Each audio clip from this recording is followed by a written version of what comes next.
Hey everyone, and welcome to the beginning of our newest series, the Steinbeck Analysis Show.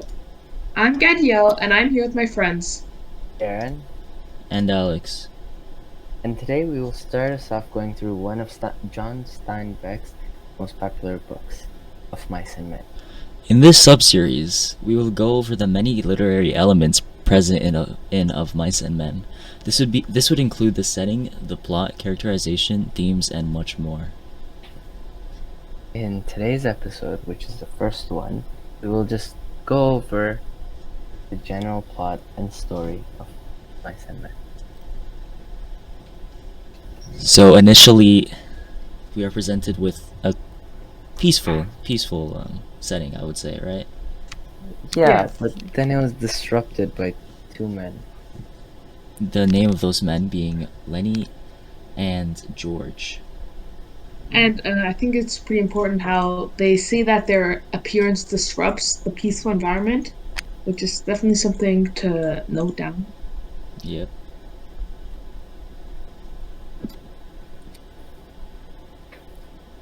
Well, afterwards, they gather up food. They all have an argument, which we are told is kind of natural for them. Yeah, Yes. and but normally it always ends in George forgiving Lenny and Lenny forgiving George, and then they move on. Yeah, I'd agree. Yeah. Yeah. But why did they end up in the brush again? The little area beside the river.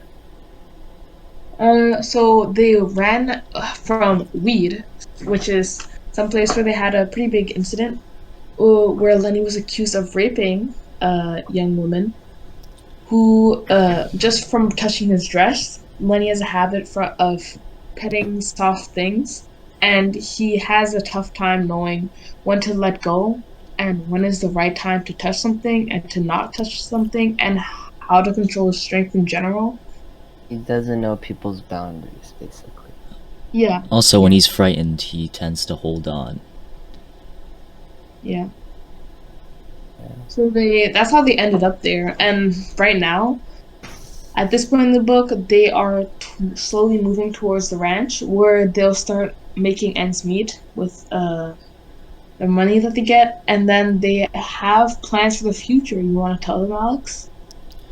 Ah, yes, they dream of having a little place to themselves that they would own, which is pretty uncommon.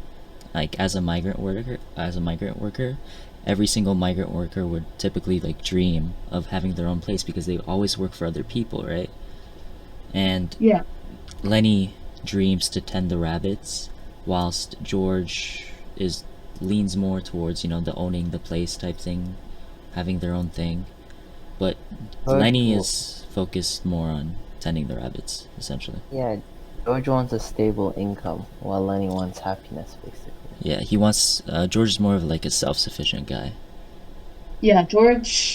I think George really has a problem of working under someone. He really wants to be free, uh, Yeah, I'd agree. instead of being the one and wants to be the one in charge. While Lenny is really like a child. He doesn't really have very mature goals for the future. Yeah. So they arrive the next He morning. has a short memory as well, right? Yeah, Like, he can't that's even remember the incident in Weed. Yeah, I think yeah, there might be like something wrong with like his mental or mentally. capacity. Yeah. Yes. Yeah, he's not the brightest, but it's really special how George is still stays with them and is there for him, Especially since which is they're like different people, completely different people, physically and yeah, mentally. yeah. I mean, they're kind Yeah, of opposites, Yeah.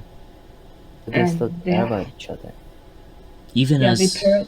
even as like migrant workers that typically don't work together, like you don't see you don't see migrant workers like sticking together. But even as opposites they would stick together, which is quite fascinating. Yeah. So yeah, so as I said, the next morning they arrive at the ranch and they meet a nice fellow named Candy, and he's gonna be pretty relevant later in the story. Yeah, he's an old man. that's Yeah. worked in this ranch for a long time and lost one of his hands. Right? Yeah. Yeah, his story's pretty depressing. He spent his best years on the ranch and has nothing to that came out of it. He's other than a lost hand and an old dog. Apparently, Then we meet the other characters, right? yeah, Yeah. Like, we meet the boss and his son. Curly, Yeah. a very hostile man towards big people, of course. Yeah, he's pretty insecure about his height. He's also known as the antagonist of this book. Indeed, he seems to want to have trouble with everyone that's larger than him because he probably envies their height and you know, Their natural them being born or naturally being is kind of stronger and Crowley kind of doesn't make him feel right. yeah, You should watch out, Alex. down. Okay. So, as the story goes on, we meet Slim and we meet the boss and we also meet Carlson and Candy's dog as well. Curly's wife as well. Crowley's wife too, yes. And then we have something important going on with Candy's dog. Very near George and Lenny's arrival to the ranch. I'd say it's if you're referring to, are you referring to Candy's dog's death, or Yeah. Yeah. I'd say that's more like maybe not too near the arrival, but yeah, kinda. Either way, yeah, there was like a slight like moral like underlying thing right there, like where you do not let, he didn't want, like, he shouldn't have let a stranger shoot his dog, right? Yeah. Yeah, Carlson was very insisting. Yeah, He was really insisting on shooting the dog because he really didn't have any empathy for other migrant workers. They were all in it for themselves. and it was quite sad because Candy seemed like he loved his dog a lot. But he still gave up. He Yeah. is known as a pushover. Oh yes. Yeah. He didn't have much confidence, and he also kind of sees himself in his own dog, how he's weak and fragile. And if they get rid of his dog, like, what's stopping them from getting rid of him? Exactly. He's not as useful anymore. Especially with his Well- handgun. Yeah, and then they discuss about their dream. Like Lenny and George's dream about the little ranch they're gonna have and all. Yeah. And Candy becomes a part of the plan, the big financial partner. Yeah, definitely. So Candy had some money saved up, and George and Lenny came to him with an idea on how to spend that money, with their cute dream of owning a ranch, their own ranch.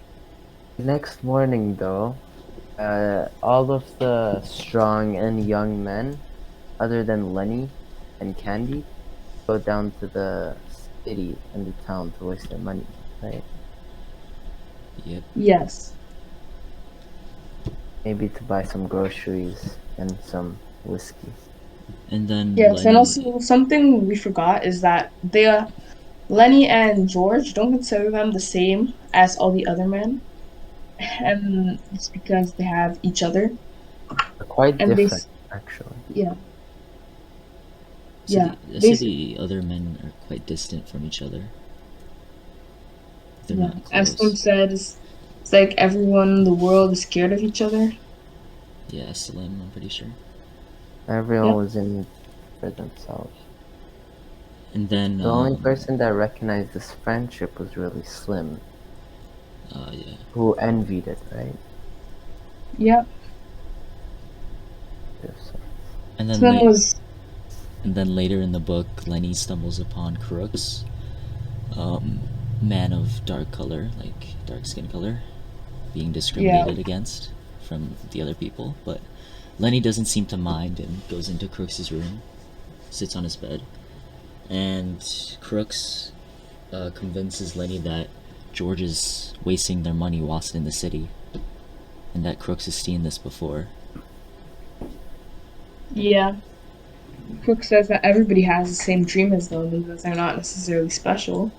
He tries to plant a big fear in Lenny that George would leave him, which backfires on Oh, Crooks. yeah. Almost kills him. Yep.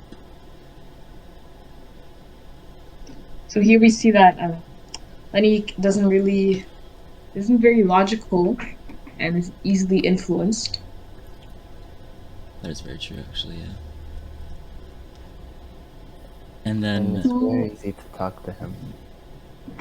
yeah, it's very But manipulative. later on in this chapter, they manage to kind of get on Crooks's good side and convince Crooks that maybe he also wants to kick in and have a part in his dreams after they showed more promise with Candy having money saved up and them actually having a plan.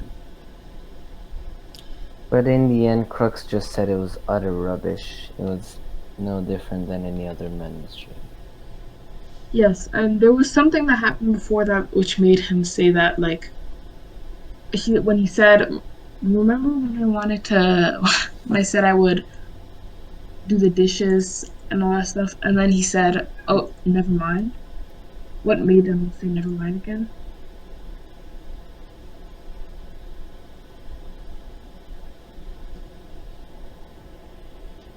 I'm honestly not quite sure. Could you refresh us on that, Dylan? I'm not sure what part you're talking about, yet. Okay, so when